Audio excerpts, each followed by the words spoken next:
What if I told you that most people don't fail at saving money because they earn too little, but because they're following a system that was never designed for them to win? Here's the mystery. Never in history have people had more budgeting apps, financial advice, and expert tips. And yet household savings stress is at record levels. Something doesn't add up. If saving money were just about discipline, spreadsheets, or skipping lattes, this problem would have been solved decades ago. So what's really going on? To answer that, we need to stop thinking of saving as a personal flaw and start treating it like a story. A story with origins, incentives, breaking points, and consequences. And once you see the pattern, saving money stops feeling impossible and starts feeling inevitable. For most of human history, saving money wasn't a strategy. It was survival. Before modern banks, people saved in grain, livestock, gold, or land. Wealth was tangible. If you didn't store value, winter killed you. That instinct to protect the future was hardwired. Then came banks, paper money, and eventually national financial systems. In the early 20th century, savings accounts weren't optional, they were moral. Posters urged families to save for stability. Governments promoted thrift. Employers expected it. Saving was cultural, but something shifted. As industrial economies grew, so did consumption. Credit cards appeared. Advertising exploded. Instead of asking, how do I protect tomorrow? Society began asking, how fast can I enjoy today? This wasn't accidental, it was engineered, and that's where the story truly begins. After World War II, economies needed growth fast. Factories were ready, workers were home, and governments feared stagnation. The solution? Encourage spending. Credit became accessible. Mortgages expanded. Buy now, pay later mentalities took root. Saving money slowly stopped being praised and started being framed as missing out. Banks realized something crucial. People who save carefully are stable, but people who spend emotionally are profitable. Interest rates, rewards programs, and minimum payments all nudged behavior in one direction. Spend first, worry later. At the same time, wages grew briefly. For a generation, it worked. People could spend and save. This illusion convinced society that the system was balanced. But the balance was fragile. By the late 20th century, consumer culture was fully mature. Saving was no longer a requirement, it was a recommendation. Financial advice shifted from build reserves to optimize returns. Instead of emergency funds, people were encouraged to invest aggressively. Debt was reframed as leverage. Risk became fashionable.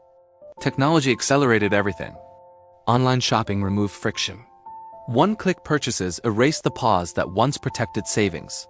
Social media normalized lifestyles funded by debt but displayed as success. Here's the cause and effect most people missed. As convenience increased, intentionality disappeared. People didn't stop wanting to save. They just stopped seeing where their money went. And when saving becomes invisible, it becomes optional. Then came the stress test. Every financial system reveals its flaws during crisis. For modern savers, that moment came repeatedly. Market crashes, recessions, inflation spikes, pandemics. Suddenly, millions realized they had income but no buffer. Jobs vanished. Expenses didn't. The idea that everything would work out collapsed. Here's the brutal truth. Most people weren't bad with money. They were optimized for a world that no longer existed. Savings rates whiplashed. Some hoarded cash in fear. Others drained what little they had to survive. And many discovered that advice they'd followed, invest everything, don't keep cash, you can always earn more, had no safety net. The mystery deepened. If saving is so essential, why did so many systems actively discourage it? The consequences weren't just financial. They were emotional. Without savings, every unexpected expense becomes a crisis. A car repair triggers anxiety. A medical bill feels catastrophic. Decisions become reactive instead of strategic. This creates a vicious loop. Stress reduces long-term thinking. Short-term decisions increase costs. Higher costs destroy savings potential. Over time, people stop believing saving is possible at all. They label themselves bad with money, even though the environment trained them that way. And once belief collapses, behavior follows. In response, the world flooded people with solutions. Budget harder, track every dollar, cut small pleasures, use more apps. But these fixes failed because they treated saving as a math problem, not a systems problem. They ignored timing, incentives, psychology, and income volatility. They assumed discipline could overpower environment. It rarely does. Here's the delayed answer to the mystery. Saving money isn't about restriction. It's about control of sequence. What gets paid first, what happens automatically, and what requires effort. And modern systems are designed to reverse that order. In response, the world flooded people with solutions. Budget harder, track every dollar, cut small pleasures, use more apps. But these fixes failed because they treated saving as a math problem, not a systems problem. They ignored timing, incentives, psychology, and income volatility. They assumed discipline could overpower environment. It rarely does. Here's the delayed answer to the mystery. Saving money isn't about restriction. It's about control of sequence. What gets paid first, what happens automatically, and what requires effort. And modern systems are designed to reverse that order. Today, the pattern is louder than ever. Inflation quietly taxes cash. Subscriptions drain accounts invisibly.